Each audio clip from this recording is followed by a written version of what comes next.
Investment से जल्दी करोड़पति बनना है तो क्या करना चाहिए? दोस्तों, अगर आप अपनी इन्वेस्टमेंट से एक दिन करोड़पति बनने का सपना देखते हो तो इस वीडियो को पूरा एंड तक देखना, बिकॉज ये वीडियो आपको सिंपल भाषा में स्टेप बाय स्टेप सिखाएगी कि कैसे आप जीरो से करोड़पति बन सकते हो अपनी इन्वेस्टमेंट की सहायता से। आइए सबसे पहले ये जानते हैं कि 5,000 की SIP या 10 लाख रुपए लमसम किससे आप ज्यादा करोड़ कमाओगे।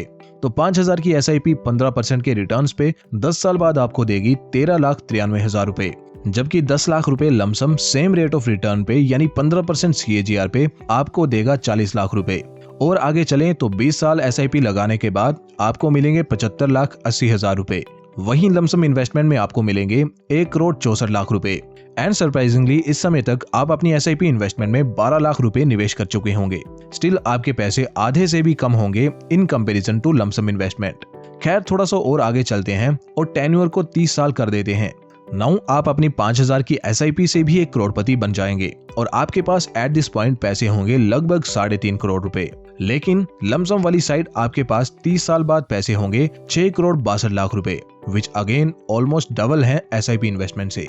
तो दोस्तों, लोग क्यों 10 लाख रुपए लमसम इन्वेस्ट नहीं कर देते? क्यों सभी SIP के पीछे भागते हैं?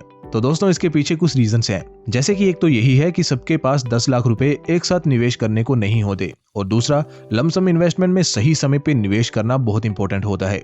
अगर आप महंगे प्राइस पे निवेश करते हो तो आपको उतने रिटर्न्स नहीं मिलते, और यही सबसे बड़ी दुविधा है कि कोई नहीं जानता कि कब प्राइस सस्ता है और कब महंगा।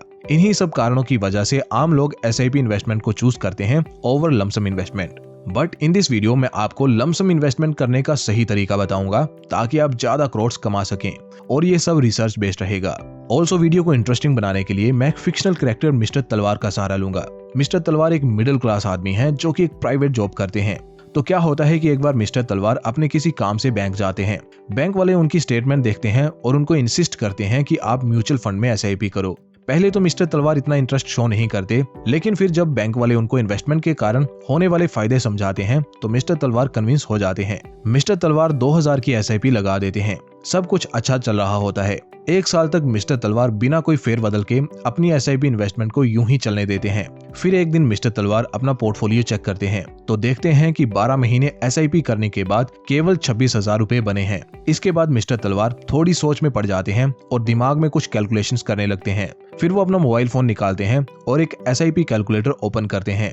कैलकुलेटर में SIP का अमाउंट 2,000 रखते हैं, एक्सपेक्टेड रिटर्न्स 15% डालते हैं और टेन्योर 10 साल ऐड करते हैं। फिर प्लान में वेल्थ पे क्लिक करते हैं तो उनको पता चलता है कि 10 साल बाद भी उनके पास केवल 5.5 लाख रुपए होंगे, और तकरीबन 13 से 14 साल का लंबा इंतजार करने के बाद वो 10 लाख का माइलस्टोन टच करेंगे, जो कि मिस्टर तलवार की नजरों में बिल्कुल भी इंप्रेसिव नहीं था, बिकॉज उन्होंने चार्ली मंगर का वो कोट पढ़ा था जिसमें चार्ली कहते हैं कि पहला $1 लाख का माइलस्टोन अचीव करना आपके लिए सबसे पहला और सबसे इंपॉर्टेंट काम रहेगा लॉन्ग टर्म वेल्थ को क्रिएट करने के लिए।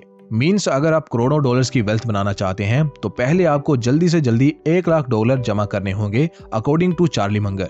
वैसे तो $1 लाख 83 लाख इंडियन रुपीस होते हैं, लेकिन इंडिया में क्योंकि कॉस्ट ऑफ लिविंग अमेरिका से लो है, इसलिए मिस्टर तलवार ने चार्ली मंगर की इस एडवाइस को अपने तरीके से थोड़ा मॉडिफाई किया और एक रियलिस्टिक माइलस्टोन बनाया जो कि 10 लाख रुपए जमा करने का माइलस्टोन था।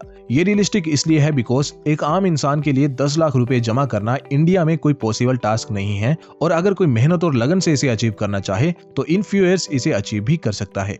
सो ये है फर्स्ट स्टेप करोड़पति बनने के सफर में कि आप सबसे पहले जितना जल्दी हो सके 10 लाख रुपए जमा करो। 10 लाख रुपए जमा करने के कई सारे फायदे हैं, जैसे कि वंस आपने 10 लाख रुपए जमा कर लिए तो फिर आप अपने फाइनेंसिस को लेके सीरियस हो जाओगे, बिकॉज 10 लाख कोई छोटा अमाउंट नहीं है और इसे आप किसी भी कीमत पे रिस्क में नहीं डालना चाहोगे। एग्जाम्पल, मान लो आपके पास 5 या 10,000 रुपए है, तो आप हो सकता है किसी शेयर में इनको इस मंशा के साथ इन्वेस्ट कर दो कि आए तो मजे और ना आए तो कोई दुख नहीं। हाउएवर 10 लाख रुपयों को आप यूं ही रैंडमली किसी शेयर में इन्वेस्ट नहीं करोगे। आप इन्वेस्ट करने से पहले पूरी रिसर्च करोगे, जिससे आपके प्रॉफिट होने के चांसेस बढ़ जाएंगे।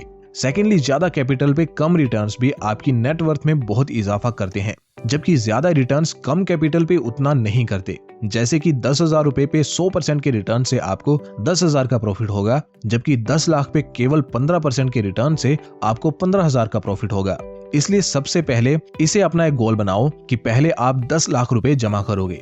मिस्टर तलवार के केस में SIP से ये माइलस्टोन लगभग 13 साल में पूरा हो रहा था, जिस कारण मिस्टर तलवार को SIP से इस माइलस्टोन को अचीव करने का प्लान छोड़ना पड़ा और उन्होंने एक डिफरेंट प्लान बनाया। चार्ली मंगर की एडवाइस को मानते हुए मिस्टर तलवार ने अपने खर्चों में कमी की। जहां से जितना बचाया जा सकता था मिस्टर तलवार ने बचाया, जैसे कि उन्होंने अपनी कार से जाने की बजाय पब्लिक ट्रांसपोर्ट को चूज किया। ट्रैवल और अदर एक्सपेंसेस पर भी रोक लगा दी। जितना सैक्रिफाइस हो सकता था उन्होंने करना शुरू किया। मिस्टर तलवार को बस एक चीज दिख रही थी कि बस जल्दी से जल्दी 10 लाख रुपए सेव करने हैं, बट उनके सामने कुछ चैलेंजेस थे। सबसे पहला था उनकी लो इनकम और दूसरा था नादानी की वजह से लिया हुआ लोन, जिनकी किस्तें अभी तक चल रही थी।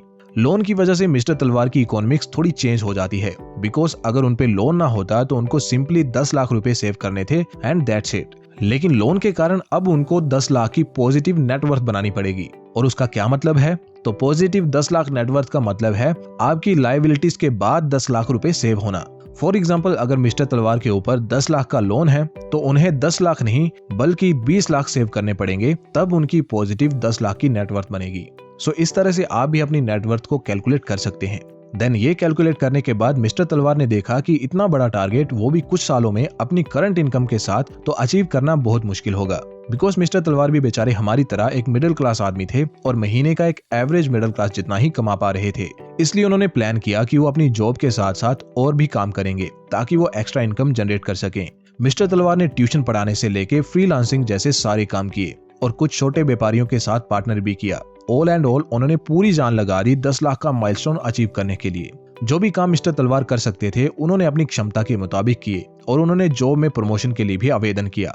प्रमोशन के लिए बॉस को पूछना उनके लिए बहुत मुश्किल हो रहा था, लेकिन उन्होंने सोच लिया था कि अगर मुझे यहाँ प्रमोशन ना मिला तो मैं अपनी जॉब स्विच कर लूंगा। किसी भी हाल में मुझे अपनी इनकम को बढ़ाना है, ये बात मिस्टर तलवार ने पक्की कर ली थी। इस तरह मिस्टर तलवार फाइनली एक डिसेंट इनकम जनरेट करने लगे। इनकम बढ़ने के बाद भी उन्होंने अपने खर्चे कांस्टेंट रखे। खर्चों पर कंट्रोल करते हुए मिस्टर तलवार ज्यादा से ज्यादा सेव करने लगे। वो हर पॉसिबल चीज से पैसे बचाते और इस तरह 3 सालों में मिस्टर तलवार ने अपने पहले 10 लाख रुपए सेव कर लिए।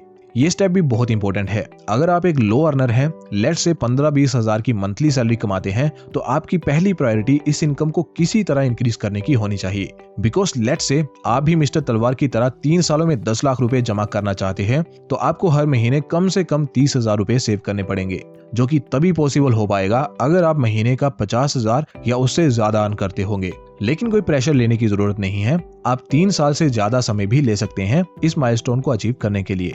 लेकिन हाँ, बहुत ज्यादा ही समय ना लगा दें। कोशिश करें जितना जल्दी हो सके इस माइलस्टोन को अचीव कर लें, तभी आपको लॉन्ग टर्म में अच्छे रिजल्ट्स देखने मिलेंगे। सो मिस्टर तलवार के पास 10 लाख रुपए जमा हो गए, लेकिन अब एक बड़ी दुविधा उनके सामने है, इन पैसों को सही जगह निवेश करने की।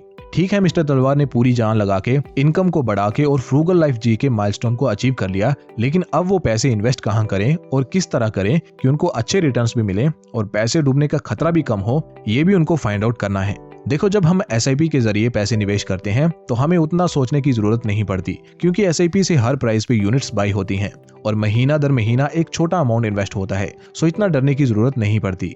बट 10 लाख रुपए जैसा बड़ा अमाउंट अगर किसी गलत जगह निवेश हो जाए तो एक झटके में सब खत्म हो सकता है। इसलिए मिस्टर तलवार को सोच समझ के पैसे निवेश करने होंगे। लेकिन इसका भी मिस्टर तलवार को ही फायदा है, क्योंकि अब उनको डिफरेंट एसेट्स के बारे में स्टडी करना पड़ेगा। शेयर्स को किस तरह एनालाइज करते हैं, mutual funds, active mutual funds, passive mutual funds क्या होते हैं, और इनके अलावा भी जो ऑप्शंस होते हैं लाइक ETFs या रियल एस्टेट, इन सब के बारे में जब मिस्टर तलवार स्टडी करेंगे तो उनके ही फाइनेंशियल नॉलेज में बढ़ोतरी होगी। एंड एग्जैक्टली ऐसा ही हुआ। उन्होंने सारे एसेट क्लासेस के बारे में खूब स्टडी किया और इस कंक्लूजन पे आए कि वो किसी एक एसेट क्लास में इन्वेस्ट नहीं करेंगे, बल्कि पोर्टफोलियो ऑफ एसेट्स में इन्वेस्ट करेंगे। और इसके लिए उन्होंने एक स्ट्रेटेजी बनाई जिसका नाम उन्होंने रखा 3 बकेट स्ट्रेटेजी। इसमें मिस्टर तलवार 3 बकेट्स यानी 3 ग्रुप ऑफ एसेट्स बनाते हैं। फर्स्ट बकेट में वो ऐसे एसेट्स रखते हैं जिनमें रिस्क कम हो, लाइक गोल्ड और बॉन्ड्स, और 20% इसमें इन्वेस्ट कर देते हैं, यानी कि 2 लाख रुपए। इनमें रिस्क बहुत कम है, लेकिन रिटर्न्स भी उसी तरह कम है। फिर सेकंड बकेट में मिस्टर तलवार पहले वाले से थोड़े से ज्यादा रिस्की लेकिन ज्यादा रिवॉर्डिंग एसेट्स ऐड करते हैं, लाइक इंडेक्स फंड्स या फिर ब्लू चिप स्टॉक्स। इनमें मिस्टर तलवार 40% इन्वेस्ट करते हैं एंड ऑन एवरेज 12 से 13% के रिटर्न्स की उम्मीद मिस्टर तलवार को इनसे है। थर्ड और लास्ट बकेट में मिस्टर तलवार अपने कंफर्ट से बाहर जाके थोड़े और ज्यादा रिस्की एसेट्स में इन्वेस्ट करते हैं, like mid cap and small cap stocks. इनका हिसाब कुछ ऐसा होता है कि इनमें पैसे डूबने का खतरा तो जरूर होता है, लेकिन अगर ये चल जाएं तो सीधा रॉकेट बन जाते हैं। कई गुना के रिटर्न्स दे जाते हैं। हाँ, और पैसा स्टॉक मार्केट में केवल तभी डूबता है जब आप लिमिटेड शेयर्स में लाइक 2 या 3 शेयर्स में इन्वेस्ट कर देते हो।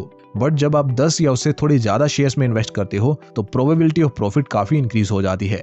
बिकॉज देखो 4 या 5 शेयर्स डूब सकते हैं, लेकिन सारे के सारे डूब जाएं आपके अच्छे से रिसर्च करने के बाद भी ऐसा होने की प्रोबेबिलिटी बहुत कम होती है। हाउएवर, इनमें से एक भी अगर भाग गया तो आपके बाकी डूबे हुए शेयर्स का हिसाब तो बराबर करेगा ही, साथ ही आपको इतना मुनाफा भी देके जाएगा जितना आपने सोचा भी नहीं होगा। ऑल्सो अगर आप भी स्टॉक्स में खुद रिसर्च करके इन्वेस्ट करना पसंद करते हो या स्टॉक्स का एक पोर्टफोलियो बनाना चाहते हो तो आपको एक डीमैट अकाउंट चाहिए होगा। तो मैंने देश के 2 सबसे जाने माने स्टॉक ब्रोकर्स के लिंक्स डिस्क्रिप्शन में प्रोवाइड कर दिए हैं, आप उनके साथ फ्री में डीमैट अकाउंट खुलवा सकते हैं। खैर, मिस्टर तलवार का टारगेट सिर्फ इतना है कि उसे अपनी 3 बकेट स्ट्रेटेजी से ओवरऑल 15% के रिटर्न्स मिल जाएं, क्योंकि ये 15% के रिटर्न्स उनको अगले 17 साल में 1 करोड़पति बना देंगे। आप यहाँ पे देख सकते हैं, यानी कि टोटल 20 सालों में मिस्टर तलवार के पास 1 करोड़ की नेटवर्थ हो जाएगी। और इतना ही नहीं, उससे अगले 1 करोड़ मिस्टर तलवार केवल नेक्स्ट 5 सालों में ही बना लेंगे। और इसी तरह हर 1 करोड़ के बीच का इंटरवल कम होता ही चला जाएगा। शुरू में जैसे 1-2 सालों में लाखों बना करते थे, अब करोड़ों बना करेंगे। दोस्तों, मिस्टर तलवार की ये स्ट्रेटजी आप सबके लिए भी काफी कारगर साबित हो सकती है, लेकिन कोई भी स्ट्रेटजी हो, कितनी ही फुल प्रूफ क्यों ना हो, रिस्क सब में होता है। सो हमेशा इन्वेस्ट करने से पहले अपने एडवाइजर की सलाह लें और सोच समझकर इन्वेस्ट करें। तो दोस्तों, आज की वीडियो में हमने सबसे पहले जाना कि एसआईपी या लमसम इन्वेस्टिंग में किससे जल्दी करोड़पति बना जा सकता है। देन हमने लमसम इन्वेस्टमेंट करने की स्टेप बाय स्टेप स्ट्रेटेजी के बारे में जाना मिस्टर तलवार के एग्जांपल से। उम्मीद करता हूं दोस्तों आपको ये वीडियो पसंद आई होगी। अगर आपको हमारा काम पसंद आता है तो आप वीडियो को लाइक और चैनल को सब्सक्राइब कर सकते हैं।